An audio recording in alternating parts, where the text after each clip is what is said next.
But let's get into this third game already. It's 1-1 between Asiamint and Kimbo. And in the top left hand side, you got Asiamint this time coming, swinging as the Soviets. He needs to redeem himself because that last match wasn't really going his way. And in the bottom side of this brand new map, we have Kimbo representing OKW again. So he's going for that big double dip. And wants a brand new repeat of the last game because he was on fire that one. And he started with a Kubel last time. I don't think he's going to go for the same this time. Bit of a more narrow map. Kubel not really required as much, but were you happy with the Kubel's performance in the game 2, or I think it was stayed alive just enough to be worth it, and especially in terms of map control. Yeah, it caps things like fuel and muni points so much quicker than a regular squad, so it can help in a very early game. Or you get it to Vet 5 and it becomes an absolute guard. Yeah, pressing everything that it even looks at. Self-repairing at Vet 3 onwards as well. Yeah, it's cool. Nice. It's only annoying if it gets snared, because it can't self-repair the snare. So you have like a full HP Kubel. Ruin your day as a Vet 5 Kubel. Both players slowly capturing the map. Asiamint getting that heavy cover on sandbag down in the center. Always pivotal on this map, I feel like. Yeah, a lot of other map as well. We've seen a faction change as well from Asiamint, so he's gone from the USF last game to Soviets. I think he's a bit more solid as Soviets, I'd say. And this one might not be as easy for Kimbo this game. Yeah, I'm very curious. Soviets was reigning supreme for Nagano. Asiamint was going for the same build, only a little different build order. Triple cons into double engineers. Yeah.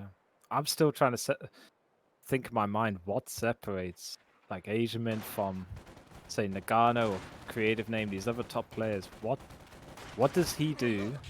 I'm still trying to, make sure I learn from these as well and take them into next tourneys and stuff. What does he do that everyone else doesn't do? To make sure he... I think something that all the top players are just superb at. Also, if you look at Lovenet, it's just their infantry micro. They manage to get the slightest edge in every combat and every engagement. Yeah, and that just dictates the resources then that come after it. And yeah, so long as you're winning the old economy war, you can make a bit more of a mistake. And especially when you see 4 T-34s, for example. Yeah. you lose one, it just becomes so worth it to dive in and try and take out that big 140 fuel P4 for the OKW, for example. Nagano was wall playing, I think, Hydra there. If you cut off one head of the snake, another 5 appear. Yeah, exactly. Didn't know he was Greek. But no, this is definitely bad engagement. You talked about infantry micro earlier. Sternpire just ran up and presented its face to a load of Mosins. Got musketed away. I mean, I think we've seen Asiamint do this yesterday as well. He always uses his 3 conscripts in unison. And Kimbo has 2 volleys far up in the north. So he's just down a unit at this point. It was like in boxing, you used to learn, like, you body punch the body punchers. They don't like it to themselves, and I think Asiamint's like Sun Tzu style COH2. He's blobbing the blobber sometimes and making them hurt. But when you go deep, you also have to get off the field at some point, and I think this is the time for Kimbo to take a little bit of map control. Immediately moves to the cutoff.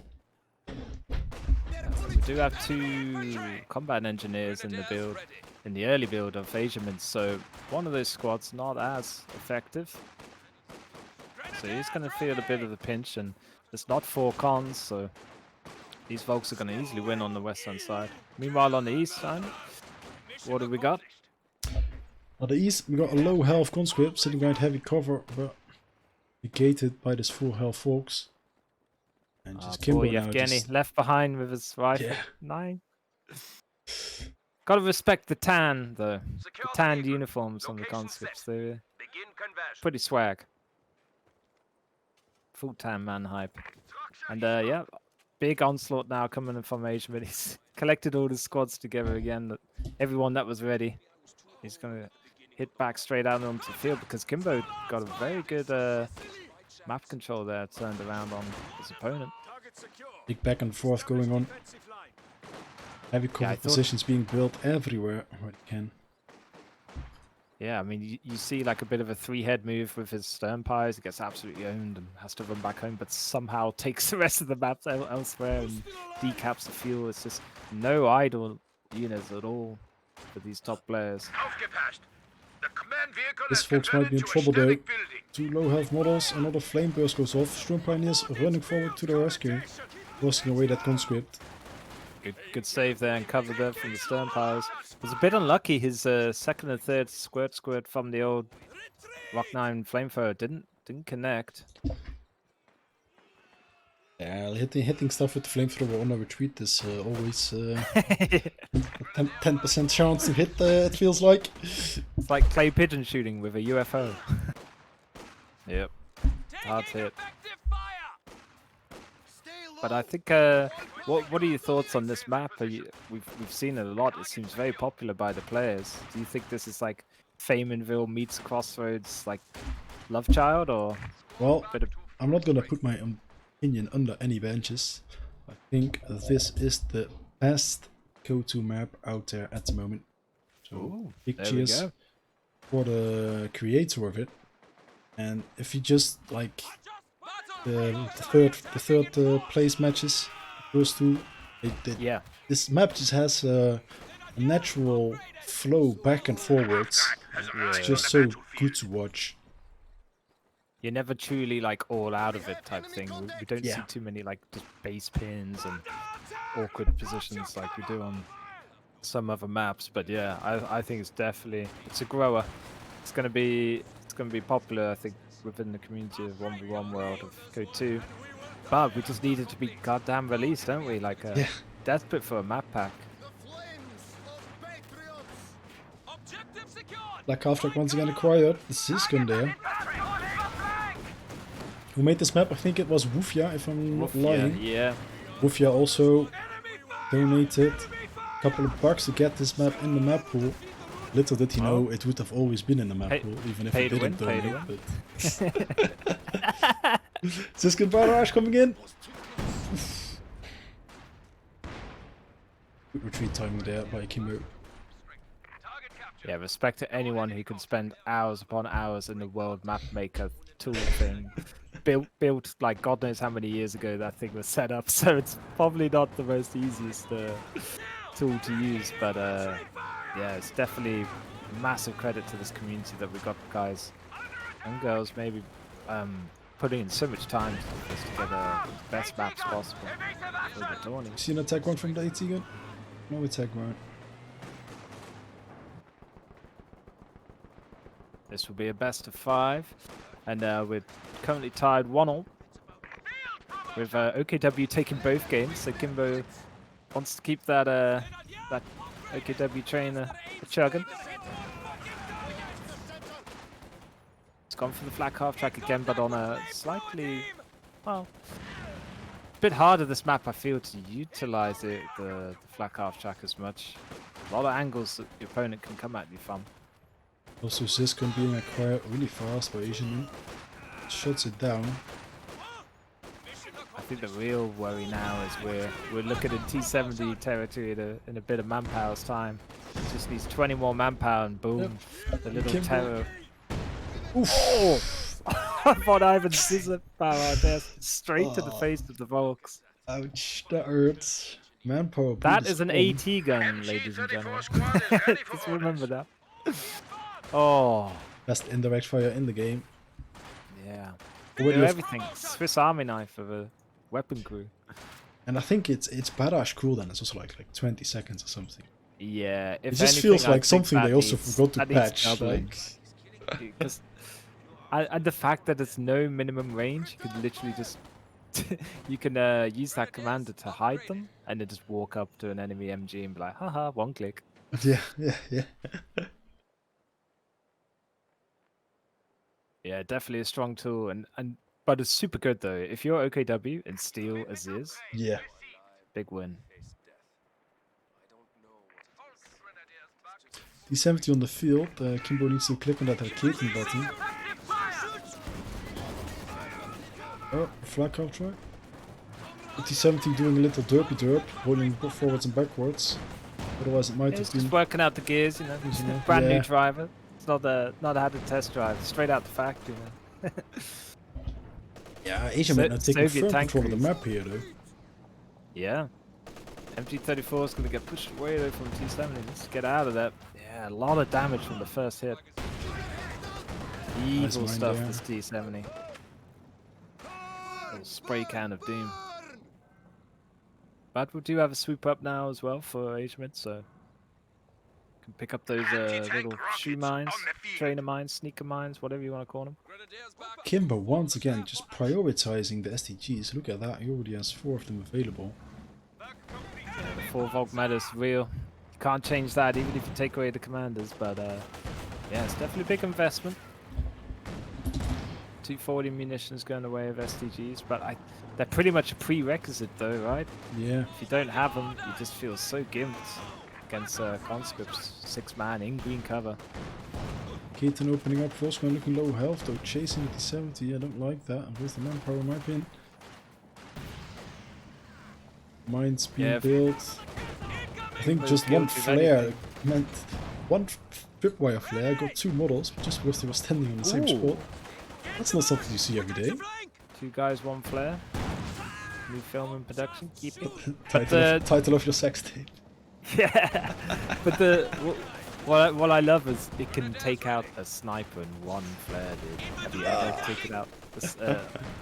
I killed an Austin sniper once with a trip flare mine. Insta rage quit from the opponent. Pretty dirty. But yeah, it does not care what model it is, whether it's an Ober, a Sternfire, or Volt, whatever. It will definitely kill 1 model. Sometimes 2 now, we found out. 70 already up to 6 kills. Or it could have been 2 separate ones. So, who knows? The plot thickens. But yeah, 270 desperate repairs, but Vet 2 went for Combat Pioneers, going to sort that one out. Rapid time, and yeah, now Asiamint can just ladle the whole fields with trip flyer mines, normal mines. Keaton might pick up the T70 here, attack round, connects with the fence. Siskin barrage in return now. Wow, he really hated those boxes. Target down. Keaton is in trouble. Keaton goes down. Kinda got snared a bit there, the crew, didn't they? They're like doing the old Fred Flintstone run in on the spot.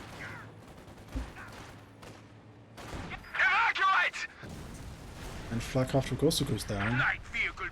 Asiamint getting a huge amount of pickups here. What do you feel with Soviets in this kind of game mode or tourney mode? Do you think a sniper is just gonna absolutely bully the OKW over the long? Because you can see a late game sniper in previous games do so much work for Asher. Do you feel it's viable versus OKW? Yeah, it does require attack backwards and a lot of micro. And I don't think it's actually necessary as long as you keep your T70 and T34 alive. You have a lot of anti-infantry power. Yeah, the armored sniper of T70 is probably a lot more efficient. I've heard people just yell at me for Soviets are gonna be so weak, but so far they're super strong with the 7-man cons.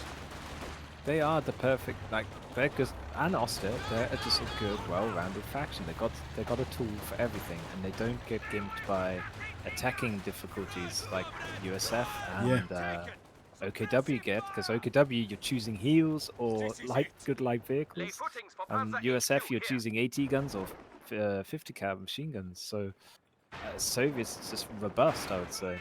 Yeah. Like the AK-47 options to choose.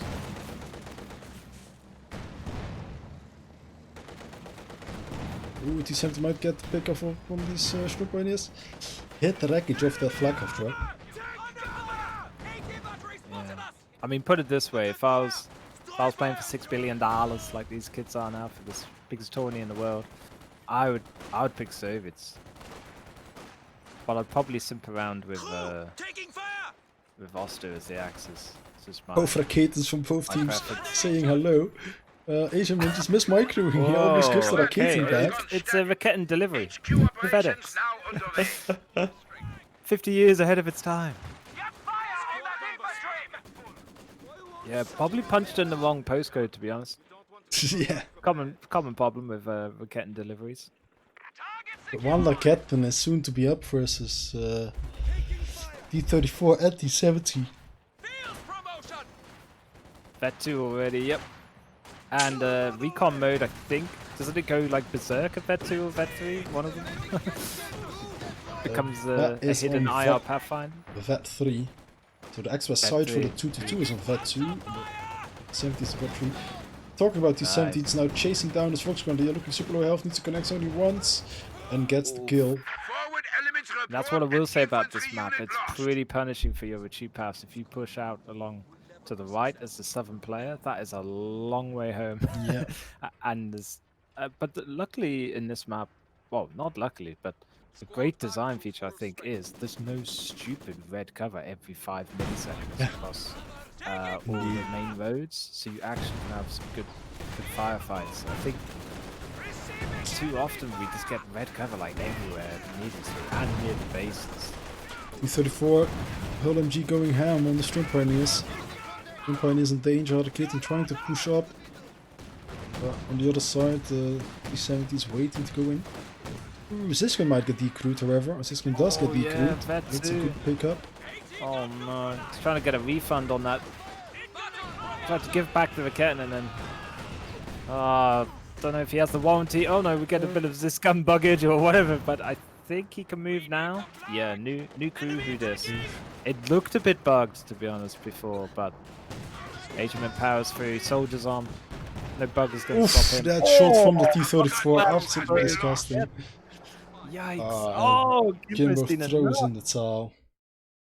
Oh, yeah. The hat did it. The hat did it.